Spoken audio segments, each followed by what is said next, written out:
Assalamualaikum warahmatullahi wabarakatuh. Waalaikumsalam warahmatullahi wabarakatuh. Bismillahirrahmanirrahim. Alhamdulillahi rabbil alamin.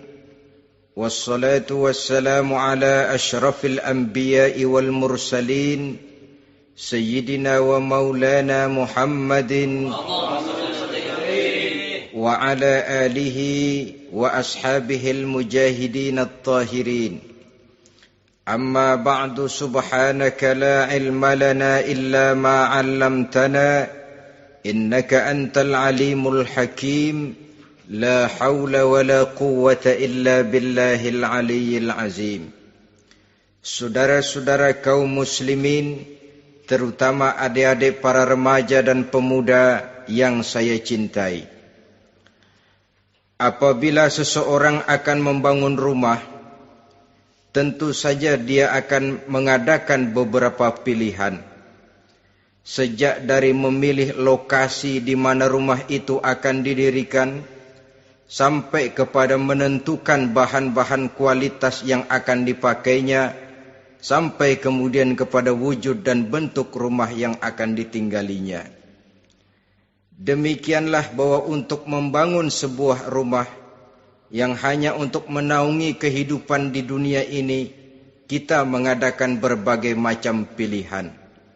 Apalagi kalau kita akan membangun sebuah rumah tangga yang kita harapkan tidak hanya akan menaungi kehidupan di dunia ini, tidak hanya untuk kepentingan kita saja, tetapi juga untuk kepentingan anak cucu kita di belakang hari, termasuk sampai kepada hari akhirat nanti. Oleh karena itu, pada pertemuan kali ini, saya hanya ingin khusus berbicara kepada adik-adik remaja dan para pemuda, bagaimana sebaiknya memilih jodoh menurut ajaran agama Islam. Dalam Al-Quran, Allah subhanahu wa ta'ala menjelaskan, Zuyyina linnasi hubbus syahawati minan nisa. Bahwa manusia, apapun jenisnya, asal dia bernama manusia, dihiasi dengan perasaan cinta kepada perempuan. Jadi sejak dahulunya secara fitrah, laki-laki senang kepada perempuan, sebagaimana perempuan pun senang kepada laki-laki. Dihiasi rasa cinta ini dalam kehidupan manusia. Dan oleh karena adanya rasa cinta, berkembanglah segala macam persoalan. Sehingga seorang ahli cinta pernah berkata, cinta adalah 5 huruf yang membuat persoalan tidak akan pernah selesai. 5 huruf yang membuat persoalan tidak akan pernah selesai-selesai.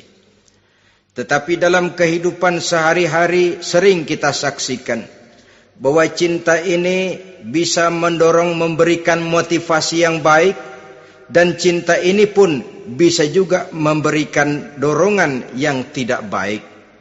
Oleh karenanya, apabila cinta itu ibarat setetes embun yang jatuh di bumi yang subur, akan tumbuhlah di atasnya aneka ragam bunga-bungaan yang harum semerbak, indah mewangi, sedap dipandang orang, menebarkan rasa aman, damai, sentosa, dan begitu selanjutnya.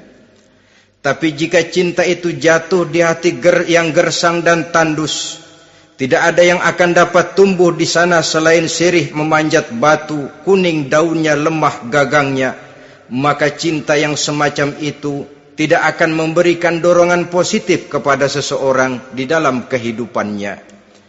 Maka lebih dahulu kita akan membicarakan cinta dalam artian yang positif ini, untuk nanti sampai kepada perempuan yang bagaimana yang harus kita cintai, atau laki-laki yang bagaimana yang harus dicintai oleh seorang perempuan.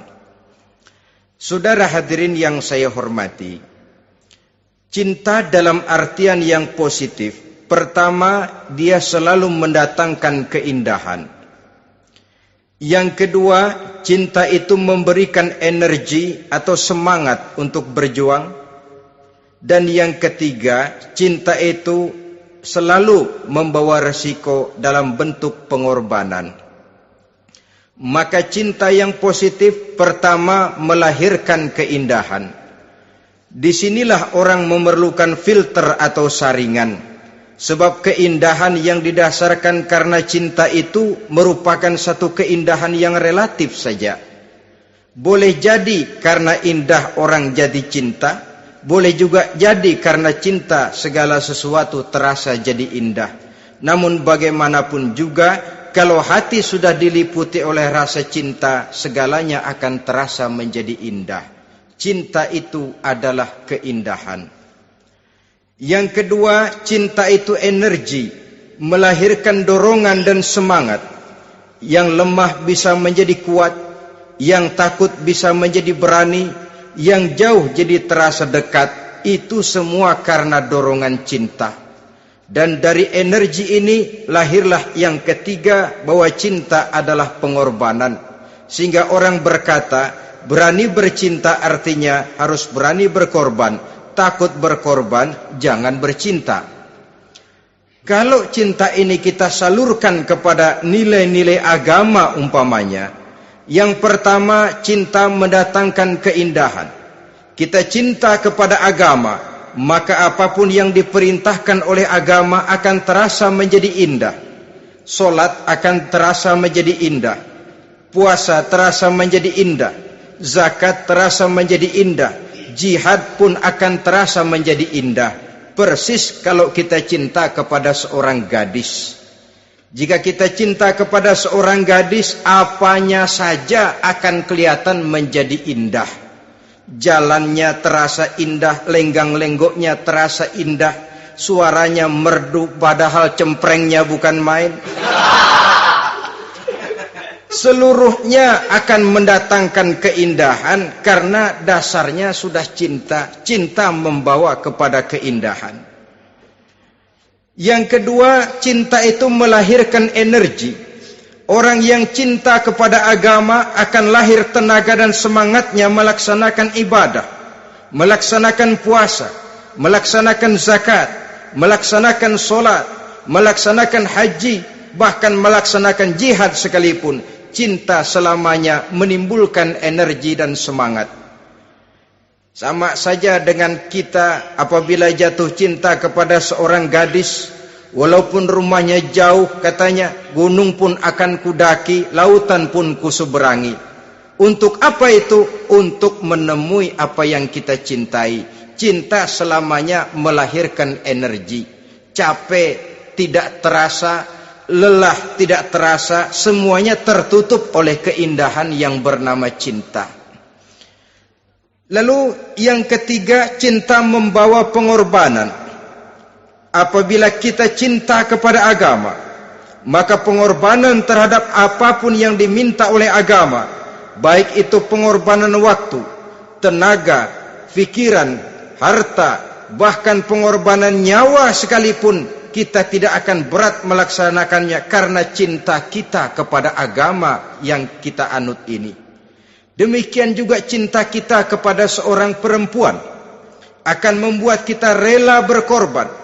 Apapun yang dia minta, jangankan kita tidak mampu, jangankan kita mampu, kita tidak mampu sekalipun, kita masih berusaha untuk mampu guna memenuhi tuntutan si buah hati belahan jantung.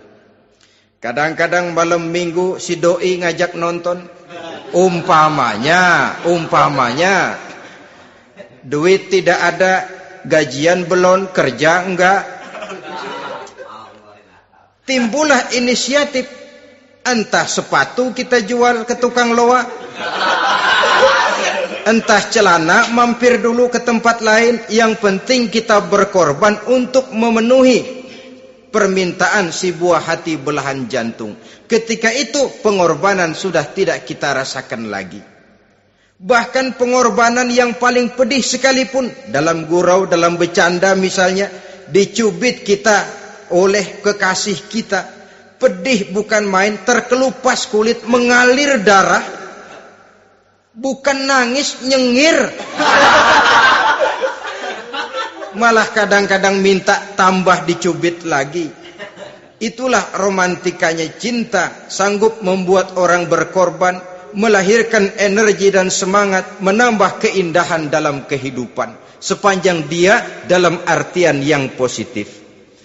Kalau demikian masalahnya, di dunia yang penuh dengan perbenturan nilai sekarang ini, orang sering salah jalan bagaimana memilih jodoh untuk membangun rumah tangga yang bahagia. Jangan lupa bahwa membangun rumah tangga ini bukan hanya untuk 1-2 bulan, bukan hanya untuk 1-2 tahun, bahkan bukan cuma untuk kehidupan dunia, lebih daripada itu pun untuk menunjang kebahagiaan di akhirat. Oleh karenanya, memilih jodoh bukan satu hal yang mudah, bukan satu hal yang bisa dilaksanakan sambil lalu, tetapi memerlukan penelitian, memerlukan pengamatan yang mendalam. Apa petunjuk agama tentang itu? Dengan kata lain, bagaimana seharusnya seseorang memilih jodoh dalam kehidupannya? Ini tentu saja sumbangan moral buat adik-adik remaja dan para pemuda yang lagi kebingungan memilih jodoh, atau barangkali buat bapak-bapak yang kepengen nambah lagi.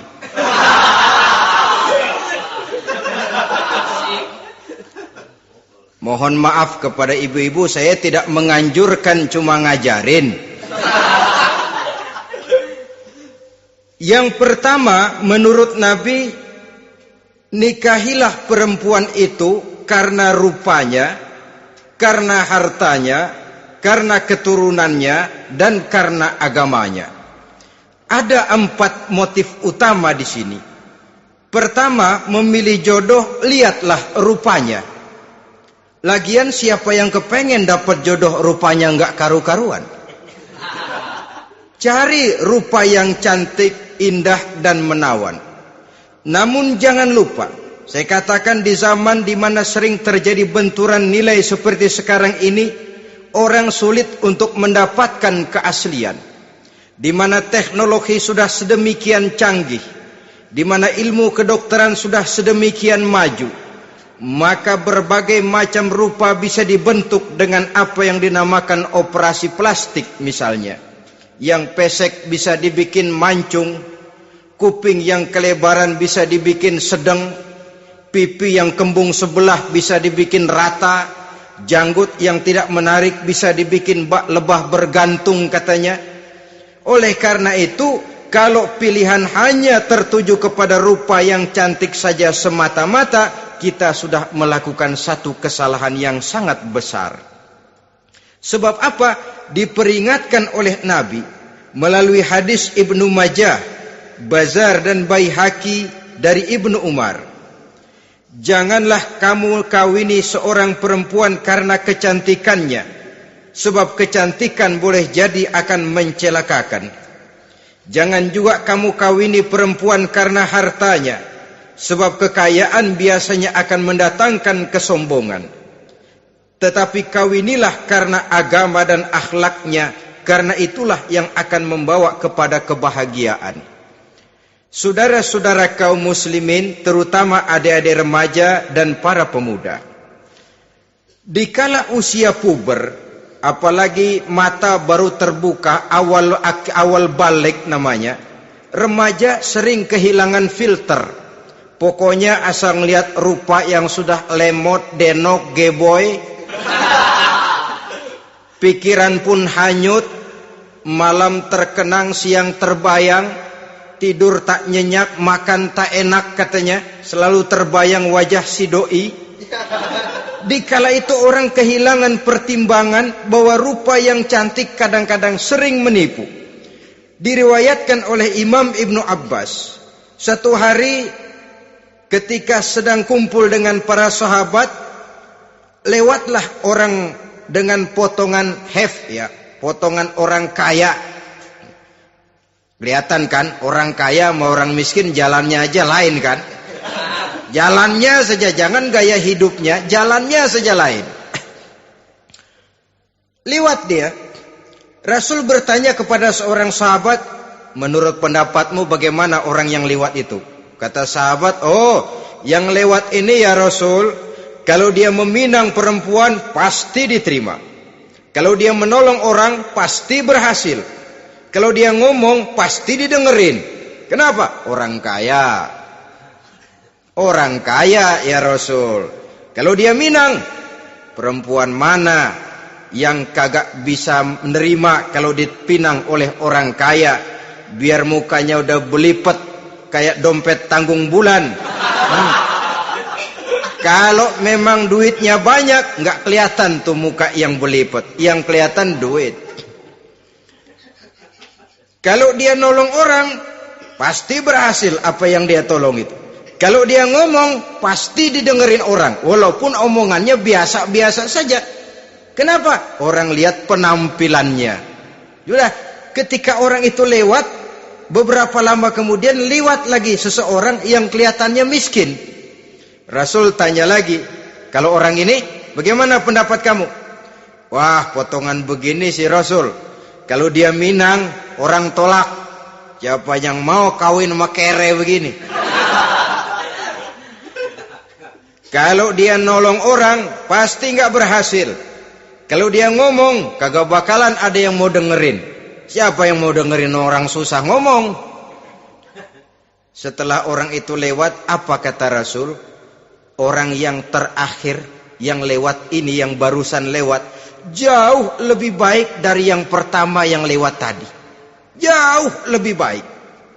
Maksud dari ucapan ini, Rasul sebenarnya mendidik para sahabat jangan tertipu oleh penampilan.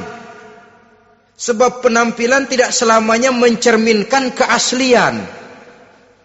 Apalagi di zaman sekarang, salon di mana-mana bejibun.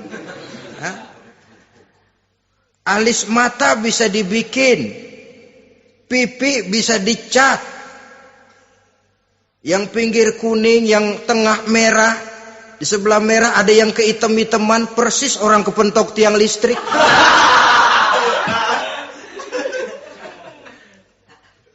Kecantikan yang artifisial, kecantikan yang bukan alami.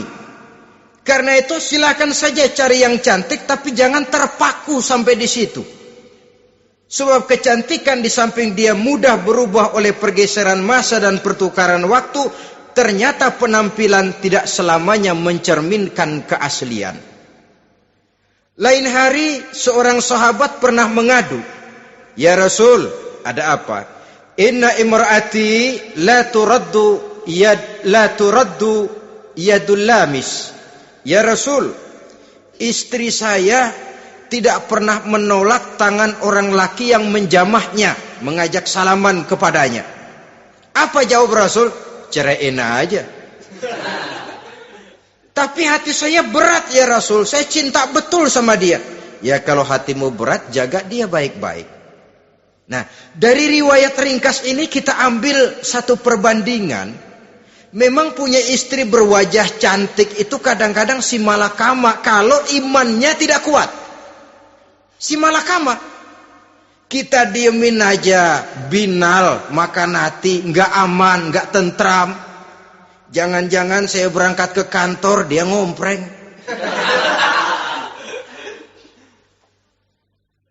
Buah si malakama, seperti orang tadi, ya Rasul. Istri saya kelihatannya, sebenarnya nggak negatif maksudnya ini, cuma bersalaman, tapi terlalu ngobrol. La turaddu yadul lamis, tidak pernah menolak orang yang ngajak salaman. Ya sekedar salaman. Tapi kan awalnya dari salaman. Kalau sudah salaman kan strum bisa ngederdet dari tangan situ. Kata Rasul sederhana saja. Ya kalau memang begitu ceraiin.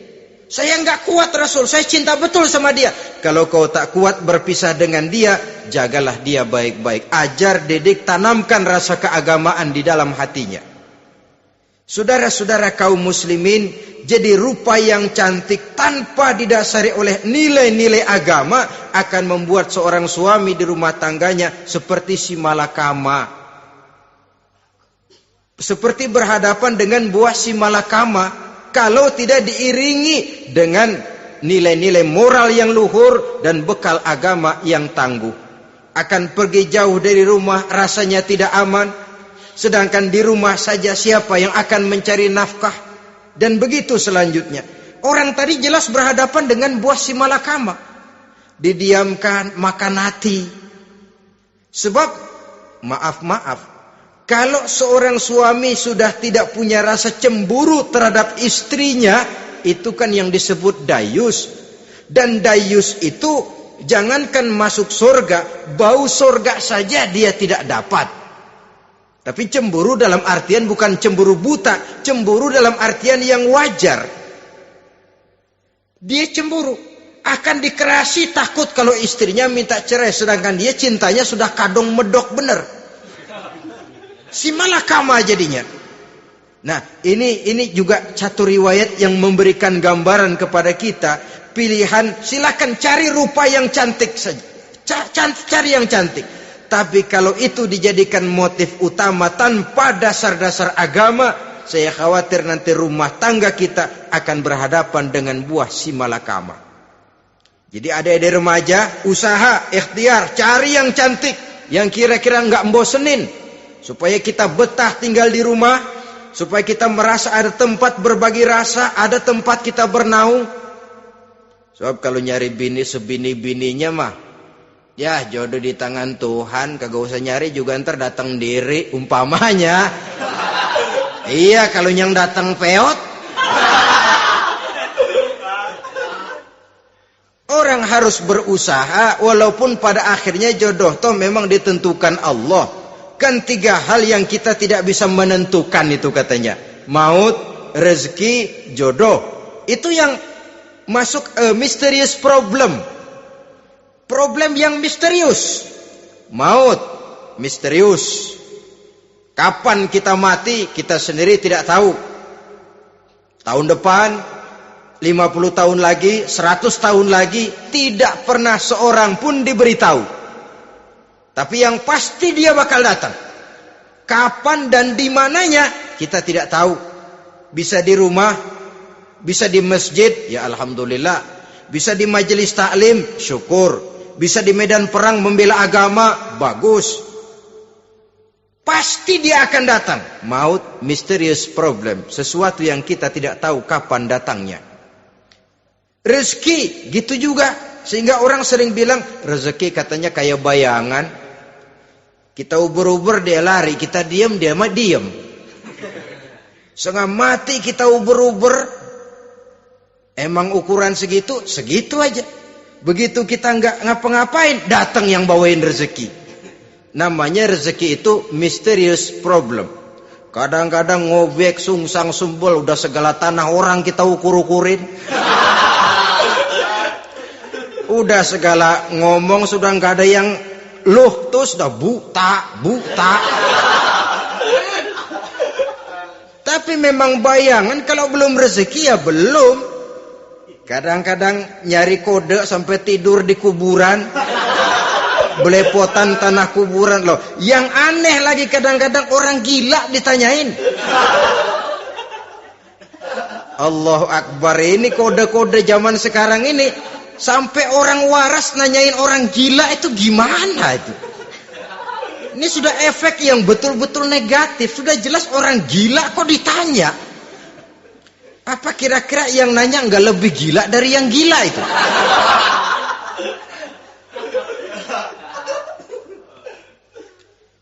Saudara-saudara kaum muslimin, terutama adik-adik remaja dan para pemuda, jadi silakan saja cari rupa yang cantik, karena dia akan jadi tautan hati, buah hati belahan jantung, tempat kita berbagi rasa, tempat kita pulang dan tinggal di rumah tangga kita. Tapi hendaknya kecantikan rupa itu diiringi juga dengan kecantikan budi. Karena itu cari rupa yang cantik. Ini pilihan utama. Yang kedua, kata Nabi, harta, cari yang kaya. Tetapi jangan lupa, jangan dijadikan pilihan utama. Karena kekayaan sering mendatangkan kesombongan. Apalagi kalau seorang pemuda mendapat istri orang kaya. hidupnya dimodali oleh istrinya, maka biasanya wibawanya sebagai seorang suami akan hilang. Akhirnya komando di tangan istri. Dikala itulah suami tidak lebih daripada prajurit yang taat kepada komando istrinya. Padahal menurut konsep Quran, ar-rijalu qawwamuna 'alan nisa, laki-laki diciptakan sebagai pembimbing bagi perempuan.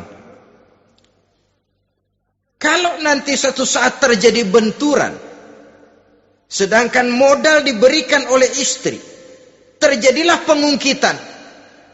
Kata istrinya apa? Lu jangan bertingkah, lu kan kawin sama gue, modal lu kolor doang.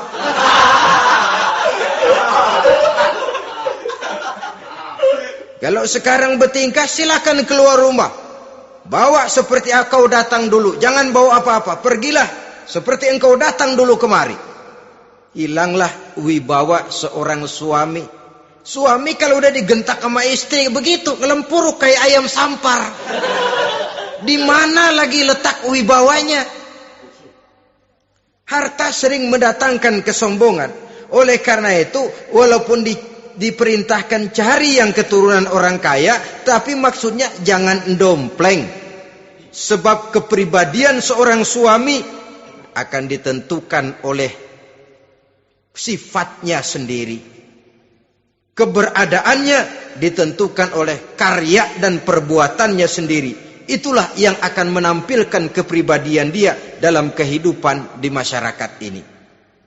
Saudara-saudara kaum muslimin, terutama adik-adik remaja dan para pemuda, kan kadang-kadang di zaman sekarang kan kelas-kelas gigolo, playboy ya, nyari tante-tante kesepian, mejeng-mejeng di pinggir-pinggir jalan dengan harapan apa? Ya barter lah, tukar tambah, nah, supaya dapat rokok, dibelikan pakaian, motor dan sebagainya.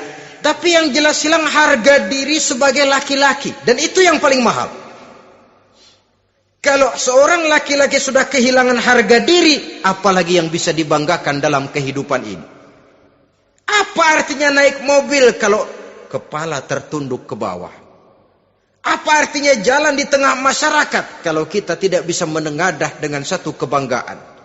Hilangnya harga diri merupakan kehancuran awal dari sebuah pribadi yang untuk jangka panjang kita tidak akan bisa lagi berbuat banyak. Tanpa harta orang memang sulit untuk bahagia, tapi harta semata-mata bukan merupakan jaminan bahwa orang lantas akan bahagia. Saya barangkali harus berkata, banyak orang miskin yang kaya, tapi tidak sedikit orang kaya yang miskin. Saya ulangi ini, banyak orang miskin yang kaya, tetapi tidak sedikit orang kaya yang miskin. Nah, bagaimana pengertiannya? Orang miskin yang kaya, materinya sederhana, peralatan rumah tangganya sederhana, tapi hatinya kaya. Oleh karena hatinya kaya, jiwanya lapang. Sebaliknya, orang kaya yang miskin, di tengah kelimpahan materi yang berlimpah, segalanya serba ada, hatinya yang miskin. Kelimpahan materi tidak akan sanggup mengobati kemiskinan hatinya. Sehingga di tengah kehidupan yang serba ada, dia masih merasa kurang, maka dia tidak pernah cukup. Di tengah kemilauan dan gemerlapan serta glamornya rumah mewah, dia merasa hidup di tengah gurun pasir yang gersang dan tandus. Karena itu, biarlah miskin harta tapi kaya budi, daripada kaya harta tapi miskin budi. Lebih utama lagi, kaya harta, kaya budi. Itu idealnya. Dasar pilihan ketiga, sesudah rupa dan harta, menurut Nabi, keluarga. Faktor keturunan sangat menentukan. Pepatah mengatakan buah apel akan jatuh tidak terlalu jauh dari pohonnya. Biasanya kalau bapak kalong, anak kampret. Bapak nyolong, anak nyopet. Itu fotokopi. Saudara-saudara, sungguh pun demikian, faktor keluarga bukan merupakan yang paling dominan, karena segalanya memang bergantung kepada hidayah dari Allah Subhanahu wa ta'ala. Kalau hidayah datang, bisa saja anak maling bisa jadi kiai. Kalau hidayah datang, bisa saja anak nabi malah ikut bersama orang-orang kafir. Pada akhirnya orang mau besar atau tidak bukan dengan jalan menyempeng kepada keturunan orang lain, tapi ditentukan oleh kepribadian dirinya sendiri. Tidak bisa kita menjadi besar dengan menyebut kebesaran orang lain. Itu sebabnya dicontohkan oleh Imam Ali pada saat beliau berkata, "Laisal fata may yaqulu kana abi, walakinnal fata may yaquluha anadha." Anak muda yang gentleman adalah anak muda yang berani berkata, "Inilah saya." Bukan anak muda yang membanggakan leluhurnya. Ini kan zaman sekarang ini lagi ngetop-ngetopnya lagu-lagu cengeng katanya. Sebenarnya menurut saya bukan cuma lagu cengeng yang jadi masalah. Lagu cengeng cuma satu efek dari sikap yang lebih utama dari itu, yaitu mental cengeng. Kalau mental sudah cengeng, apapun yang kita lakukan akan jadi cengeng. Tidak cuma lagu, kebudayaan yang lahir akan kebudayaan cengeng. Jadi pengusaha cengeng. Jadi pejabat cengeng. Jadi kiai cengeng. Kenapa? Mental cengeng. Di antara mental cengeng itu apa? Mengandalkan fasilitas atasan. Kalau tidak ada fasilitas dari atas, lantas tidak bisa berbuat apa-apa, cengeng. Menjadi besar bukan karena karier pribadi, tapi karena nasib katrolan. Itu pun termasuk mental cengeng. Sedikit gagal, bagaimana Sedikit jalan buntu, babe. Sedikit deadlock, babe. Lu ngapain babe lu melulu? Saudara hadirin yang saya hormati, jadi lebih penting dari sekedar lagu-lagu cengeng, saya malah lebih suka bicara mental cengeng ini. Mental yang cepat putus asa. Mental yang tidak mau mengeluarkan usaha maksimal. Mental yang hanya mengandalkan fasilitas. Sedangkan pribadinya tidak lebih daripada pribadi sumuhun dawuh, pribadi kulon nuwun, pribadi kumaha juragan wae, pribadi oke bos, pribadi asal bapak senang. Bukankah itu semua merupakan cermin dari mental-mental yang cengeng, yang untuk jangka panjang tidak akan pernah menguntungkan daripada pembangunan bangsa dan negara yang kita cintai ini. Seseorang mau besar atau tidak bukan dengan jalan menyempeng kepada kebesaran orang lain. Bahkan Syauqi dalam sebait syairnya yang lebih tegas mengatakan, "Wa syarrun nasi zu khumulin iza fakhartahum zakarul jaduda. Wa syarrun nasi wa khairun nasi zu syarafin qadimin aqama li nafsihi syarafan jadida." Generasi yang paling jelek adalah generasi pemalas. Kalau kelihatan orang lain lebih hebat dari dia, disebut-sebutnya kebesaran nenek moyangnya. Dia sendiri nggak punya prestasi apa-apa. Kerjanya cuma ngandeli babe.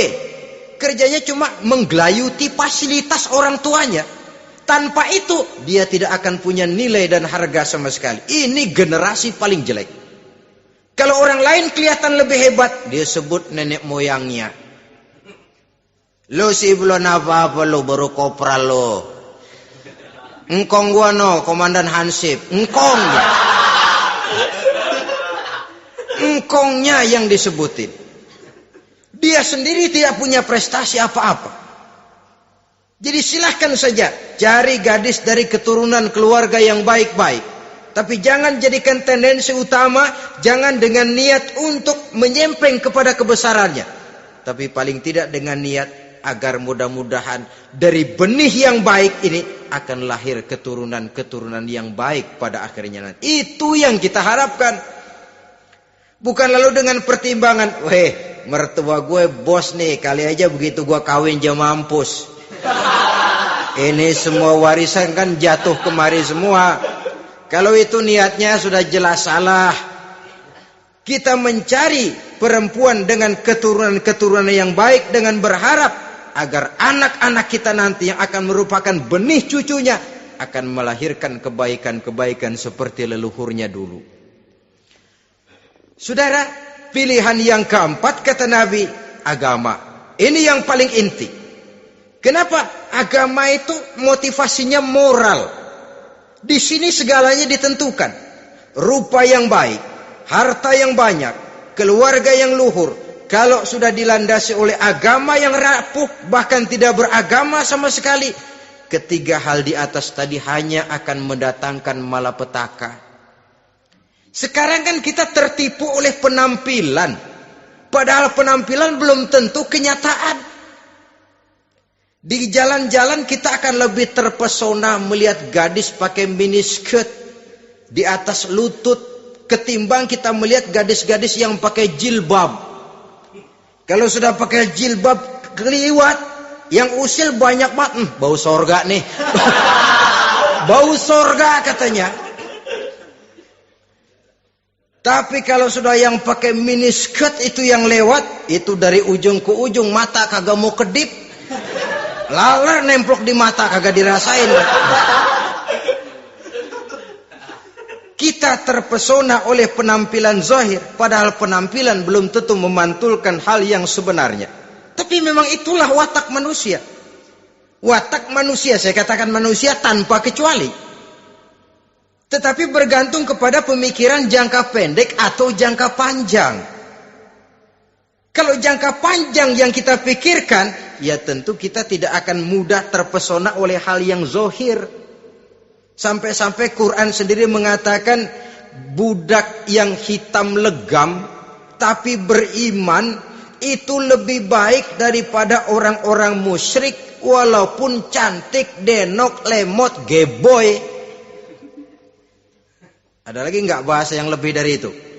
Cantik, denok, lemot, geboy, bahenol, nerkom.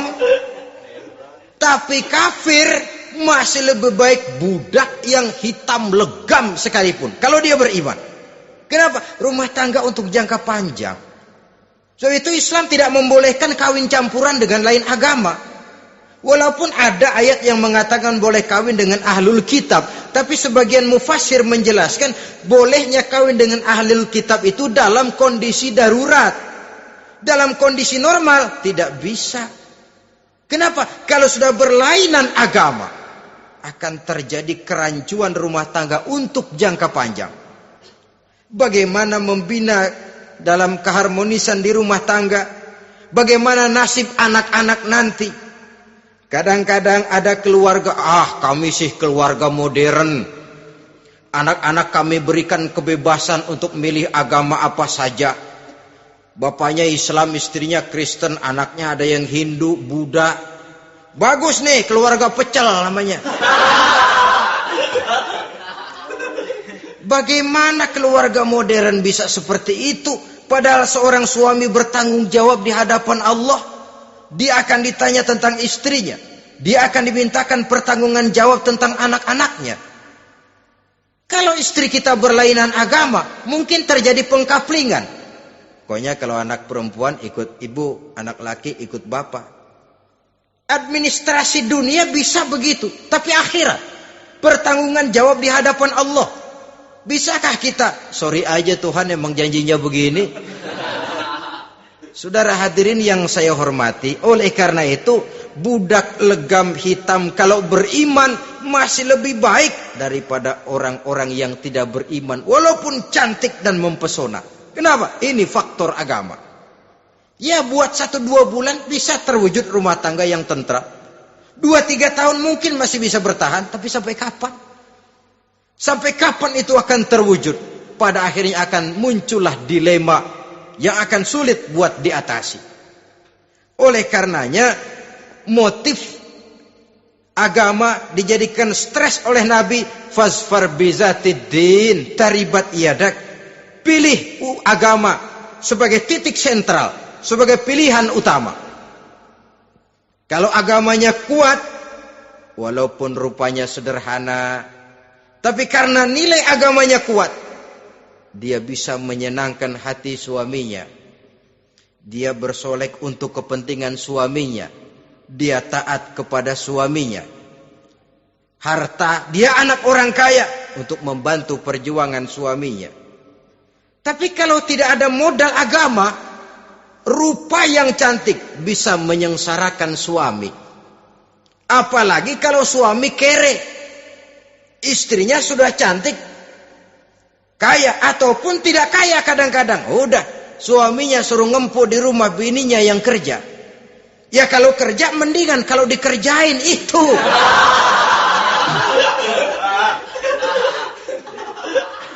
Itu yang repot. Saudara hadirin yang saya hormati, dan ini bukan 1-2 kasus. Alangkah malangnya kalau sudah terkena hal seperti itu. Akhirnya seperti pengaduan sahabat kepada Rasul tadi. Mau diceraiin, cinta saya udah medok benar Rasul. Enggak diceraiin, hati saya ngebet, pegel. Si malakama akhirnya. Jadi oleh karenanya agama. Kalau dia cantik, walaupun miskin, agamanya kuat, dia bisa memelihara kehormatan diri. Dia kaya, agamanya kuat, hartanya disalurkan di jalan Allah. Karena itu, agama jadikan pilihan utama. Dan ukuran agama itu bukan cuma jilbab loh. Ya kadang-kadang ada juga yang jilbabnya nggak pernah lepas, tapi kadang-kadang akhlaknya lebih binal dari yang kribo. Ada cuma sekedar kamuflase saja, itu pun penampilan, sekedar penampilan saja. Cuma dari segi aurat ya memang lebih baik dan lebih utama, dan saya kira lebih mengundang penasaran toh. Duren kalau udah dibuka kan kelihatan isinya, emang udah begitu, udah. Tapi kalau masih rapat, itu yang rasanya kita pengen buka. Timbul tantangan, gue pengen tahu isinya. Rasanya juga begitu. Sama saja dengan baju, kalau dibungkus rapat di plastik, ditaruh di etalase, adanya di toko serba ada, tahu kita barang mahal nih. Biar punya duit, kita mau nawar ragu-ragu, takut nggak cukup. Tapi kalau barang sudah dibuka di jalanan, diobral di pinggir jalan, murahan, 1.003 masih dicampur odol. Yang begitu sih biar nggak punya duit, kita berani banget tanya, nawar, megang lagi nyemek. Berat duit nih bang. Kenapa? Barang sudah terbuka. Jadi saudara-saudara, syukur kalau keempat-empatnya ini jodoh terkumpul dalam jodoh yang saudara cari. Sudah rupanya cantik, kaya, keturunan orang baik-baik, agamanya kuat. Nah, surga dunia tuh. Yang begitu cari. Kalau ada yang begitu, saya juga mau nambahin satu lagi.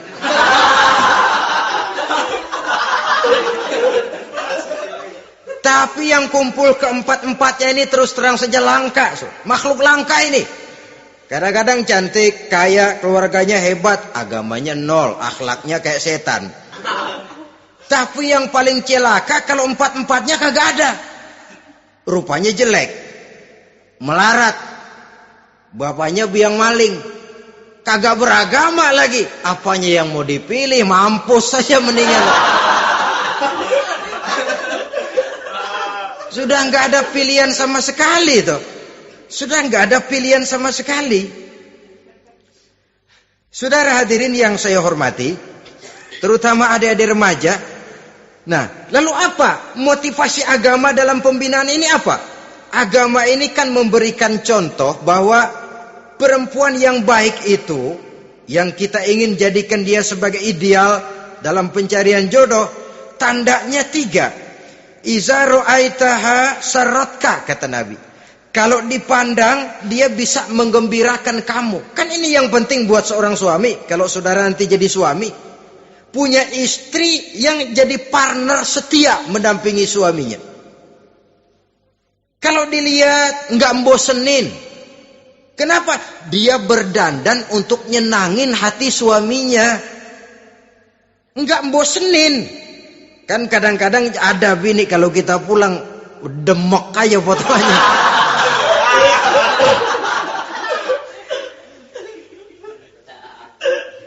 Ini yang bikin suami enggak betah di rumah ini kan yang begini. Adapun perempuan yang beragama, apabila dipandang oleh suaminya, dia pandai menyenangkan hati suaminya. Andai kata suaminya dalam kesulitan, dia tidak menambah beban kesulitan. Paling tidak dia bisa memberikan satu bantuan moral. Bantuan moral untuk mengurangi beban kesulitan daripada suaminya. Suami pulang dagang rugi, kata istrinya, romantika bang. Sekali-sekali lah, masa selamanya dagang mau untung. Besok siapa tahu untung lebih besar. Kan meringankan tuh. Kadang-kadang enggak, suami pulang dagang dari pasar panas, rugi. Sampai rumah bini pidato. Pletar-pletor. Lu dagang rugi, emang lu laki goblok.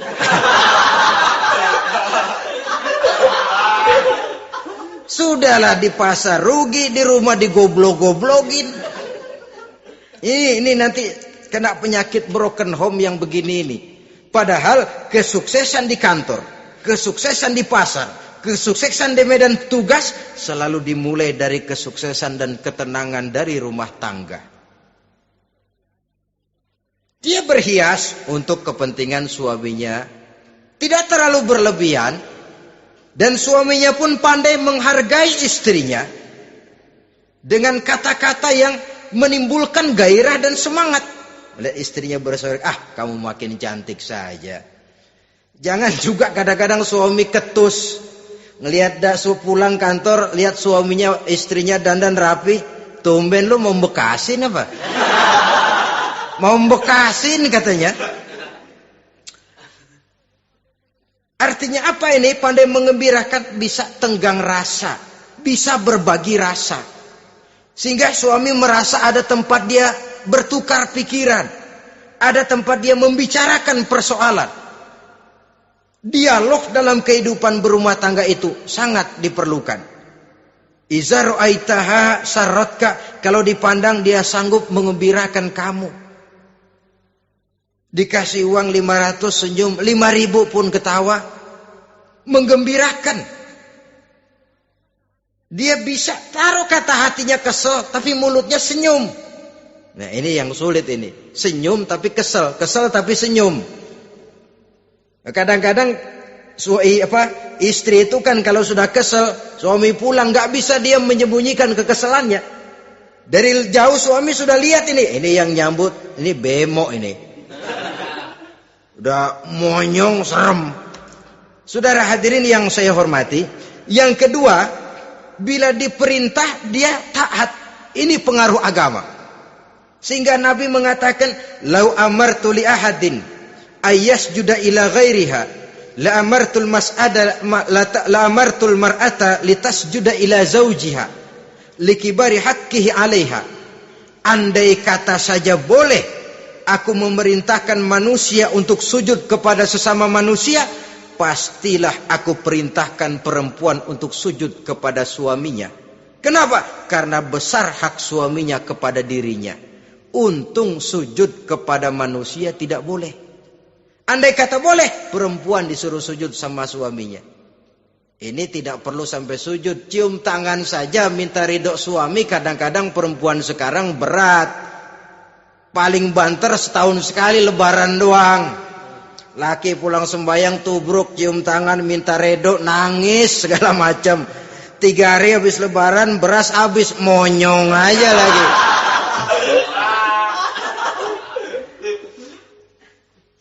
Saudara hadirin yang saya hormati, yang ketiga, akibat pengaruh agama, dia sanggup memelihara kehormatan diri dan sanggup menjaga harta suaminya. Memelihara kehormatan diri baik pada saat suaminya di rumah atau pada saat suaminya tidak ada di rumah. Satu riwayat, seorang sahabat akan pergi perang jihad di fi sabilillah. Ketika mau berangkat dia bilang kepada istrinya, saya mau berangkat perang. Kalau saya belum pulang kamu jangan keluar rumah. Baik bang. Pergi istrinya, pergi suaminya jihad. 1 minggu, 2 minggu berlalu, belum juga pulang. Satu hari datang utusan dari rumah orang tua si istri ini. Assalamualaikum bu. Waalaikumsalam. Ada apa? Ada berita kurang enak bu. Orang tua ibu sakit parah. Mohon tolong ditengokin. Apa kata si istri? Maaf saja, suami saya belum pulang dari medan perang. Saya belum dapat izin keluar rumah kalau dia belum pulang. Tolong sampaikan maaf saya kepada orang tuanya. Pulanglah utusan tadi. Besok balik lagi. Bu, ada apa? Udah Senin Kemis. Napasnya sudah sampai tenggorokan. Tolong tengokin buat terakhir kalinya bu. Suami saya belum pulang. Dia pesan kalau dia belum pulang saya jangan keluar rumah. Saya nggak bisa tengokin orang tua saya.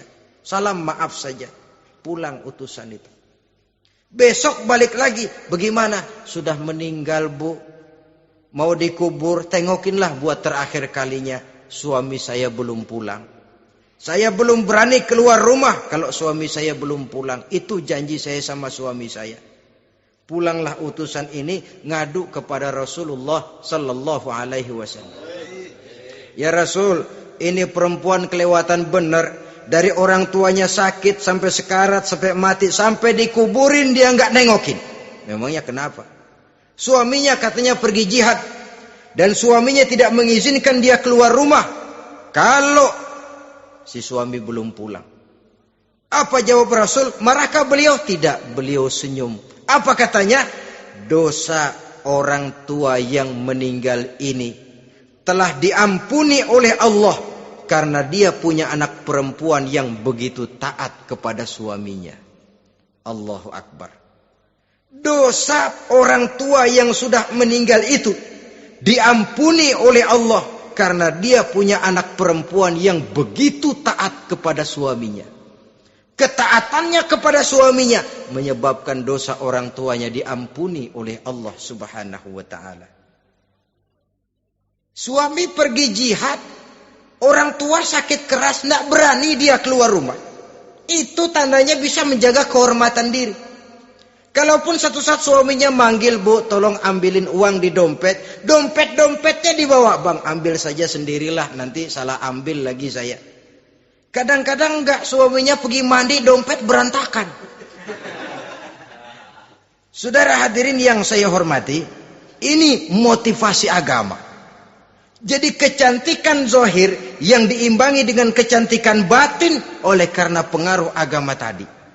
Kalau sudah kemari, orang tidak perlu mikir-mikir operasi plastik, bikin yang pesek jadi mancung supaya orang tertarik, bikin belakang yang kurus jadi menarik. Tidak. Orang tidak perlu lagi pakai susuk-susukan, dipasang di bibir supaya kalau senyum orang gempor, supaya kalau ngomong orang percaya, dipakai di kuping supaya macam-macam. Tidak perlu lagi pakai jompa-jampe, pelet-peletan supaya kalau diludahin orang ngikut. Enggak perlu lagi. Kenapa? Cinta itu nature, sesuatu yang alamiah, yang tidak bisa dipaksakan. Dia kudrati, karunia dari Allah. Tidak bisa cinta dipaksakan. Kalaupun bisa, dengan ilmu pelet, oh saudara bisa membuat orang jatuh cinta, ya 2-3 hari, 4-50 hari. Kesananya, apa yang akan terjadi? Kelanggengan tidak akan pernah terwujudkan. Kenapa? Keterpaksaan yang akan timbul.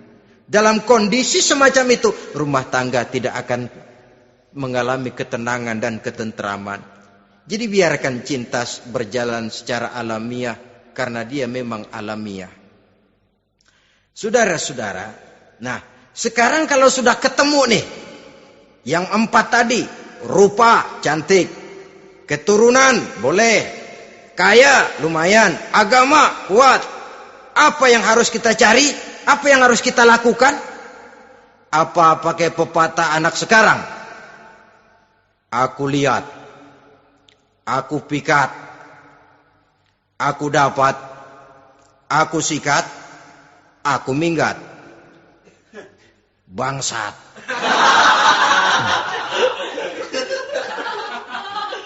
Itu kan ada moto cinta kilat begitu tuh.